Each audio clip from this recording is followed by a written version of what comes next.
ये second sugar solution है and this is the third sugar solution. तो इसमें क्या है, इसमें 1 स्पून शुगर है।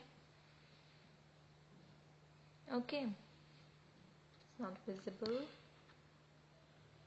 It's not visible. सो इसमें 1 स्पून है शुगर, इसमें 2 स्पून शुगर है and this is 3 spoon sugar solution. ठीक है, और दूसरा वाटर है, तो इतनी है इसमें इतनी सी है, इसमें 3 है। तो इसमें मान लो हमने एक कंटेनर है, मान लो इसमें 5 लीटर्स वाटर है, इसमें for example you can take it as 10 liters, no, not 10, take it as 12 liters and this is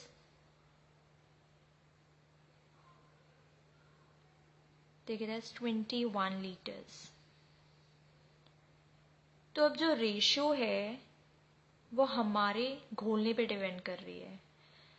1 spoon डाला 5 लीटर्स में, व्हाट इज द रेशियो, 1:5, कि 1 स्पून है 5 लीटर्स वाटर में, इसमें क्या है 2:12, दैट इज 1:6, मतलब 1 स्पून है 6 लीटर्स में, और इसमें है 3:21, दैट इज 1:7, 1 स्पून है 7 लीटर्स में। So the ratio in which the 2 or more components present in the solution depends upon us, कि हम कितना मिक्स कर रहे हैं उसमें। So मिक्सचर की कोई भी फिक्स रेशियो नहीं होती, जितना डालेंगे उतनी रेशियो बन जाएगी। Okay, pure substance is just opposite to it. जैसे कि फॉर एग्जाम्पल हम H2O ले रहे हैं, H2O में हमेशा रेशियो क्या रहेगी, 2:1, which means we have 2 molecules of hydrogen. Hydrogen के हमारे पास 2 मॉलिक्यूल्स हैं और 1 मॉलिक्यूल है ऑक्सीजन का, ये यही रहेगा। ठीक है, मान लो हमने ये किया और हमारी जो फिजिकल कंडीशंस है और केमिकल कंडीशंस है वो ऐसी हैं कि हमारे पास वाटर ही बने, मतलब हम वाटर बनाना चाहते हैं लेकिन हमारे पास ये है, और हम जानते हैं कि जो वाटर है वो प्योर सब्सटेंस है, उसकी रेशियो सेम रहेगी, दैट इज 2:1, लेकिन यहाँ पे 1:2 है, तो हमें कुछ करना होगा। तो हमें कुछ नहीं करना, क्या होगा, बनेगा हमारे पास वाटर ही, बट वो हाफ बनेगा, क्योंकि हमारे पास जो हाइड्रोजन है वो कितना है,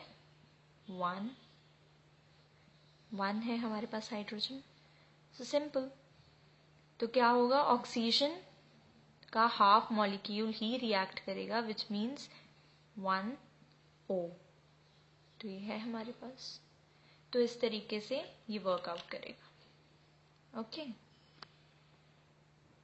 this is simple.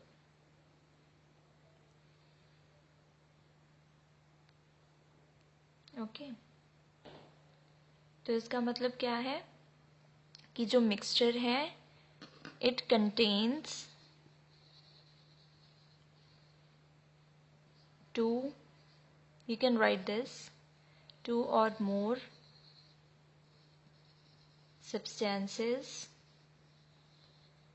in any ratio। कि जो सब्सटेंसेस हैं उसमें जो घोल रहे हैं हम, वो कोई भी रेशियो में हो सकते हैं।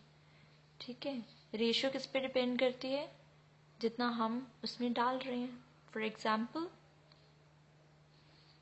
शुगर सोल्यूशन, क्योंकि वो हम बना रहे हैं तो हम पे डिपेंड करता है। सॉल्ट और शुगर, सॉल्ट शुगर में कितना डाल रहे हैं, ये शुगर सॉल्ट में कितना डाल रहे हैं, तो वो रेशियो हम पे डिपेंड करती है। Pure substances contains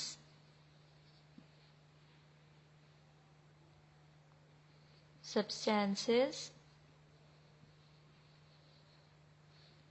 in a fixed ratio. ठीक है, फॉर एग्जाम्पल ग्लूकोज, वाटर, कोई भी और मॉलिक्यूल ले लो, ठीक है, उसकी फिक्स ही हो गई. ठीक है, रेशियो विल बी फिक्स्ड. तो आप पॉज कर सकते हैं वीडियो को and you can write this definition. Mixture के भी दो टाइप्स होते हैं, होमोजीनियस एंड हेट्रोजीनियस. तो इनके कीवर्ड्स हैं हेट्रो एंड होमो.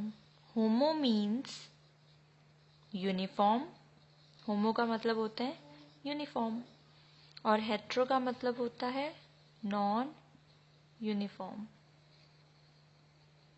ठीक है, तो इनसे पता चल रहा है मिक्सचर मीन्स कि उनकी फिक्स्ड रेशियो नहीं है, फिक्स्ड रेशियो नहीं है. ठीक है, होमो मीन्स यूनिफॉर्म है. इसके एग्जाम्पल हम ऑलरेडी मिक्सचर में कर चुके हैं, शुगर सोल्यूशन.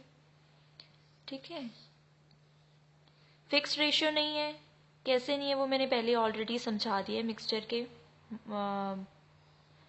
लेक्चर में.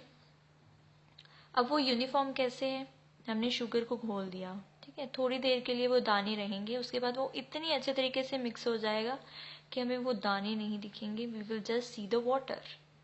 यूनिफॉर्म मतलब दोनों इतनी अच्छे तरीके से मिक्स हो जाएं कि हमें सेपरेट दिखे ना वो. So it become uniform. अच्छे तरीके से मिक्स हो जाता है कि हम शुगर को वापस ऑब्टेन नहीं कर सकते, हम उसको इसमें से शुगर को नहीं निकाल सकते. अगर वो एक बार मिक्स हो गया तो वो क्या हो जाता है, यूनिफॉर्म. ओके, तो homogeneous means uniform. Hetero just opposite to it. इसकी भी मैंने एग्जाम्पल मिक्सचर में लिखवाई थी. सॉल्ट एंड शुगर, जितना मर्जी घोल लो सॉल्ट और शुगर को, बट हमें पता चल जाता है कि जो सॉल्ट है उसके दाने छोटे छोटे होते हैं, but sugar is bigger than that. तो हम मिक्स भी कर दें then we could be able to separate out. हम उसको सेपरेट कर सकते हैं. तो वो नॉन यूनिफॉर्म है, यूनिफॉर्म नहीं है, अच्छे तरीके से मिक्स नहीं हुए होंगे. ओके, समझ आ गया. तो अब आप इनकी डेफिनेशंस लिख सकते हो. होमोजीनियस में हम क्या लिखेंगे, that components are completely mixed. अच्छे तरीके से मिक्स्ड हो चुके होंगे एंड जो उसकी कॉम्पोजिशन होगी कि जो सॉल्यूशन बनेगा विल बी यूनिफॉर्म.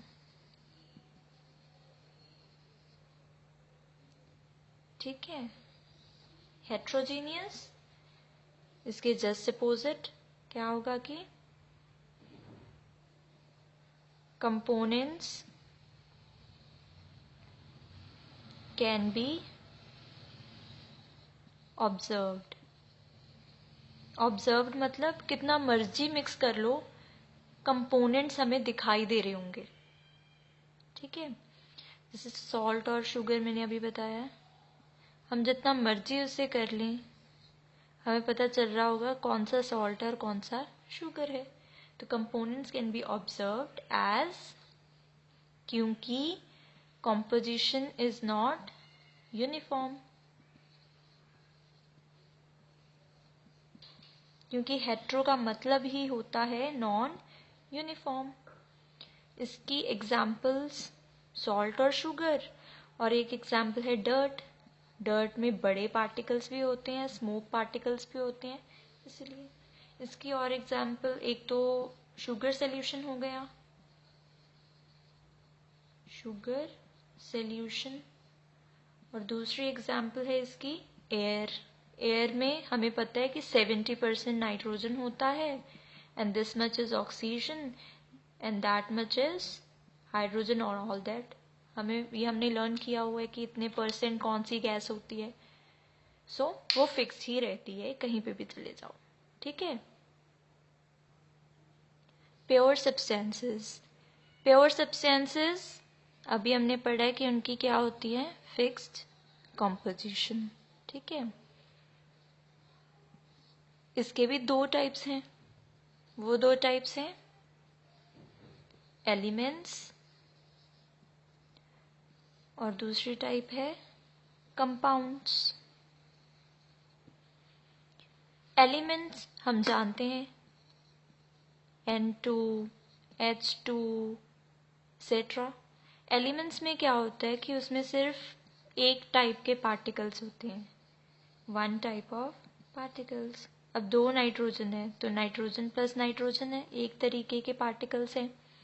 हाइड्रोजन है, हाइड्रोजन प्लस हाइड्रोजन है, एक तरह के पार्टिकल्स हैं, तो one type of particles.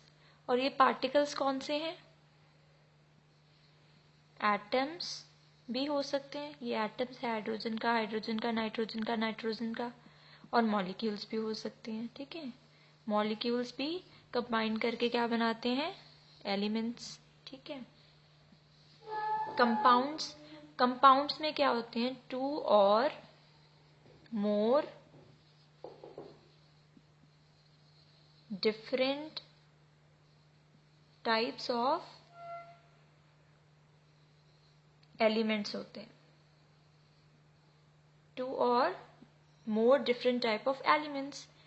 Elements combine करके क्या बनाते हैं, एटम्स। जैसे हमने एग्जांपल ली थी H2O, तो ये एक एलिमेंट है, ये वाला, ठीक है। ये एक एलिमेंट है, ये वाला, लेकिन हाफ लिया हुआ है, हाफ लिया हुआ है, ठीक है, इसलिए 1 हो। तो ये भी एलिमेंट लिया हुआ है, ये भी एलिमेंट लिया हुआ है, दो डिफरेंट एलिमेंट्स को कंबाइन करके क्या बनाया है, कंपाउंड, ओके। तो ये था मैटर के डिफरेंट टाइप्स। अब इसमें एक छोटा सा टॉपिक और आता है, that is the physical properties and the chemical properties, ठीक है। तो फिजिकल प्रॉपर्टीज कौन सी होती हैं, जिसमें जो हमें तब पता चलती हैं जब हम किसी भी कंपाउंड में फिजिकल चेंजेस करें।